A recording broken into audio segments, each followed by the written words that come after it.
అందరికీ నమస్కారం అండి. మన రెస్పెక్ట్ ఎడ్యుకేషన్ ఛానల్కి స్వాగతం, సుస్వాగతం. చిరిగిన చొక్కా అయినా తొడుక్కో, కానీ ఒక మంచి పుస్తకాన్ని కొనుక్కో అని శ్రీ కందుకూరి వీరేశలింగం పంతులు గారు చెప్పినట్లు, ఒక మంచి పుస్తకాన్ని అర్థం చేసుకుంటూ చదివితే కలిగే అనుభూతిని మాటల్లో వర్ణించడం సాధ్యం కాదు. దాన్ని ఆచరణలో పెడితే అద్భుతాలను సాధించవచ్చు. విద్య అనగా ప్రవర్తనలో కలిగే మార్పు. విద్య అంటే కేవలం తరగతి గదిలో బోధించే పాఠ్యాంశాలు మాత్రమే కాదండి. మనకు ఆనందంతో పాటు నీతి, నిజాయితీ, క్రమశిక్షణ వంటి అలవాట్లను పెంపొందించి మనలోని వ్యక్తిత్వాన్ని సంపూర్ణంగా వికసింపచేయగల ఏకైక సాధనం విద్య మాత్రమే. అటువంటి వ్యక్తిత్వ వికాస కథలను మీకు వినిపించి ఆనందింప చేయాలన్నదే నా ఈ చిన్న ప్రయత్నం. ఇక ఈ రోజు కథలోకి వెళ్దామా? ఈ రోజు కథ పేరు రెండు రామచిలుకలు. ఇక కథలోకి వెళితే, అది ఒక దట్టమైన అరణ్యం. ఆ అరణ్యంలో ఒక చెట్టు మీద రామచిలుకలు గూళ్ళు కట్టుకుని జీవిస్తూ వచ్చాయి. ఒక రామచిలుక తన గూటిలో గుడ్లు పెట్టింది. గుడ్లు పెట్టిన కొన్ని రోజుల తర్వాత ఒకరోజు ఆ రామచిలుక బయటకు వెళ్ళింది. అప్పుడు గాలి కాస్త ఎక్కువగా వీచడంతో గూటిలో ఉన్న గుడ్లలో ఒకటి అటూ ఇటులు కదిలి కింద పడి పగిలిపోయింది. ఆ గుడ్డు నుండి ఒక చిలుక పిల్ల బయటకు వచ్చింది.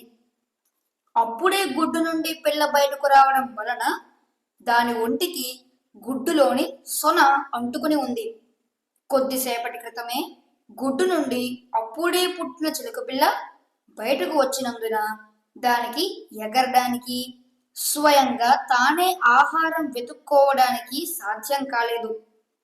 ఈ స్థితిలో ఉన్న ఆ చిలుక పిల్లను ఆ దారిలో యాదృచ్ఛికంగా పోతున్న ఒక వేటగాడు చూశాడు. ఈ చిలుక పిల్లను మరే పక్షి అయినా చూస్తే ఎత్తుకుపోయి ముక్కుతో పొడిచి చంపేస్తుంది. కాబట్టి నేను దీనిని తీసుకుపోయి పెంచుకుంటాను అని అతడు అనుకున్నాడు. ఆ ఉద్దేశంతో అతడు దారిలో పడి ఉన్న చిలుక పిల్లను తన వద్ద ఉన్న బుట్టలో జాగ్రత్తగా ఉంచి తన గుడిసెకు తీసుకుపోయాడు. ఇది జరిగిన కొంతసేపటికి మళ్ళీ అదే చెట్టు మీద నుండి, అదే గూడు నుండి మరో గుడ్డు మునిపటి వలనే కింద పడింది. ఆ గుడ్డు నుండి కూడా ఒక చిలుక పిల్ల బయటకు వచ్చింది. ఈ చిలుక పిల్ల కూడా నిస్సహాయంగా కొట్టిబెట్టాడసాగింది. ఆ సమయంలో ఆ దారి గుండా ఒక మునివర్యుడు వెళ్లడం తటస్థించింది. ఆయనకు ఆధారం లేని ఆ చిలుక పిల్ల పరిస్థితి అర్థమైంది. ఈ చిలుక పిల్ల ఇక్కడ ఇట్లే పడి ఉంటే తక్కిన పక్షులకు త్వరలోనే ఆహారం అయిపోతుంది. కాబట్టి దీన్ని నా ఆశ్రమానికి తీసుకుపోయి పెంచుకోవడం ఒక్కటే దీన్ని రక్షించే మార్గం అని ఆయన భావించాడు. ఆ ప్రకారమే మునివర్యుడు చిలుక పిల్లను తన ఆశ్రమానికి జాగ్రత్తగా తీసుకుపోయాడు. వేటగాడు తీసుకుపోయిన చిలుక పిల్ల వేటగాని గుడిసెలో పెరుగుతూ కొంతకాలానికి ఒక పెద్ద రామచిలుక అయింది. మునివర్యుడు తీసుకుపోయిన చిలుక పిల్ల ఆశ్రమంలో పెరుగుతూ అది కూడా కొంతకాలానికి పెద్ద రామచిలుక అయింది. ఇలా ఉండగా ఒకరోజు ఈ అడవికి ఒక రాజు వేటాడటానికి వచ్చాడు. ఆయన మండు టెండలో పగలంతా వేటాడటంలో మునిగిపోయాడు. దాంతో రాజు బాగా అలసిపోయాడు. దాహంతో ఆయన నోరు ఎండిపోసాగింది. తాగడానికి నీరు ఎక్కడైనా దొరుకుతుందా అని అనుకుని వెతుక్కుంటూ నడవసాగాడు. అప్పుడు కాస్త దూరంలో ఆయనకు ఒక గుడిసె కనిపించింది. అక్కడకు పోయి నీళ్ళడిగి తాగవచ్చు అని అనుకుని రాజు గుడిసె వద్దకు వెళ్ళాడు. అది మన వేటగాడి గుడిసె. రాజు వెళ్ళినప్పుడు వేటగాడు గుడిసెలో లేడు. అక్కడ వేటగాడు పెంచుకుంటున్న చిలుక మాత్రం ఉంది. ఆ చిలుక రాజు వస్తుండటం చూసి చూడగానే ఎవరో ఒక దొంగ వస్తున్నాడు, వీన్ని కట్టి పడేసి బాగా తన్నాలి అంటూ సంస్కారహీనమైన పలుకులు పలికింది. అనాగరికమైన చిలుక పలుకులు విన్న రాజు దిగ్భ్రాంతి చెందాడు. ఇటువంటి కుసంస్కారుల ఇంట్లోకి ఎవరు పోతారు? ఇక్కడి కన్నా మరో చోటుకు పోయి నీళ్లు తాగుతాను అని నిశ్చయించుకుని అక్కడి నుండి వెనుతిరిగి వెళ్ళిపోయాడు. రాజు దప్పిక తీవ్ర రూపం దాల్చింది. ఎక్కడన్నా నీళ్లు దొరుకుతాయా అనుకుంటూ నెమ్మదిగా నడవసాగాడు. కాస్త దూరం నడిచిన తరువాత రాజుకు ఒక ఆశ్రమం కనిపించింది. అది మునివర్యుని ఆశ్రమం.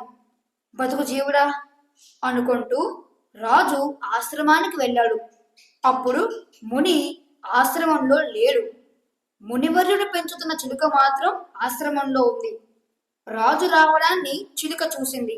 అది రాజును చూసి చూడగానే, అయ్యా రండి రండి, మీకు స్వాగతం. మునివర్యులు బయటకు వెళ్ళి ఉన్నారు, ఆయన కాసేపట్లో వచ్చేస్తారు. మీరు లోపలికి వచ్చి కూర్చోండి. పక్కనే పాలు పళ్ళు చల్లని నీరు ఉన్నాయి. సేద తీరడానికి ముందు చల్లని నీరు తాగి పళ్ళు తిని ఆ తరువాత పాలు తాగండి. పిదప కాసేపు నడుంగాల్చండి అని సంస్కారం ఉట్టిపడే పలుకులతో రాజును ఆహ్వానించింది. సంస్కారవంతమైన ఆ చిలుక పలుకులు విని రాజు సంతోషంగా ఆశ్రమంలోకి వెళ్ళాడు. తరువాత ఆయన చల్లని నీరు తాగి అలుపు తీర్చుకున్నాడు. పిదప పళ్ళు తిని పాలు కూడా తాగాడు. బడలిక తీరేదాకా రాజు ఆశ్రమంలో సుఖంగా విశ్రమించాడు. పై కథలో మనం చూసిన రెండు చిలుకలు ఒకే తల్లి కన్న పిల్లలు. ఒకే కొమ్మకు పూచిన రెండు పువ్వులు. కానీ రెండు చిలుకల మధ్య ఎంతటి తారతమ్యం! ఈ తారతమ్యానికి కారణం ఏమిటి? అవి పెరిగిన వాతావరణము, పొందిన శిక్షణ అందుకు కారణం. మొరటువాడైన వేటగాడి వద్ద పెరిగిన చిలుక సంస్కారహీనమైన పలుకులు పలికింది. మునివర్యుని వద్ద పెరిగిన చిలుక మధురంగాను సంస్కారం ఉట్టిపడే పలుకులను పలికింది. మనం ఉన్నతులైన వారితో, ఉన్నత సంస్కారాలు కలిగిన వారితో సాంగత్యం చేసినప్పుడు మనము ఉన్నతులమే అవుతాం. చెడ్డవారితోనూ చెడు అలవాట్లు గలవారితోనూ మనం నెరపే సాంగత్యం మనలను చెడ్డవారిగా పరిణమింపజేస్తుంది. వర్షపు నీరు మంచినీరు.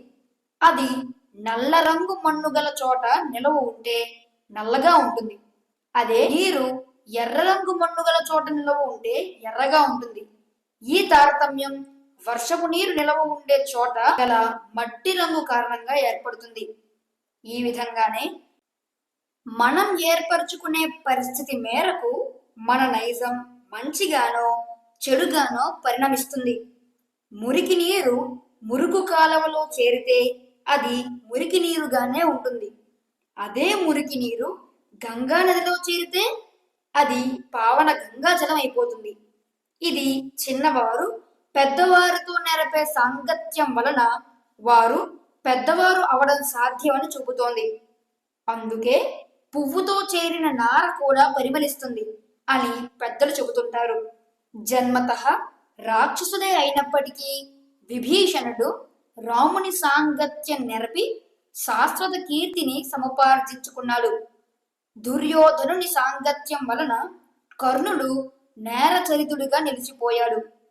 మనం సజ్జనులుగా జీవించాలని కోరుకోవడం మాత్రం చాలదు. మనం సజ్జనులతోనూ పెద్దలతోనూ సాంగత్యం నెరపడం కూడా చెయ్యాలి. అదే కాకుండా దుర్జనుల సాంగత్యాన్ని నెరపకుండా దురలవాట్ల జోలికి పోకుండా అహర్నిశలు ప్రయత్నిస్తూ ఉండాలి. పొలంలో వడ్లను నాటితే మాత్రం చాలదు. వరి పంటకు వచ్చినప్పుడు పొలంలో మొలిచే కలుపు మొక్కలను సముచిత సమయంలో పీకి పారవేయాలి. అప్పుడే పూర్తి ఫలసాయం మనకు లభిస్తుంది. అలా చెయ్యకుండా పొలంలో పంటతో పాటు కలుపు మొక్కలను కూడా పెరుగనిస్తే ఫలసాయంలో గంటు పడుతుంది. జన్మతః అందరూ సమానులే అయినప్పటికీ వారు చేస్తున్న వృత్తుల తారతమ్యాలను బట్టి స్వభావాలలో మార్పు అనివార్యం. ఓకే ఫ్రెండ్స్, మరో మంచి కథతో మళ్ళీ కలుద్దాం. అంతవరకు సెలవు.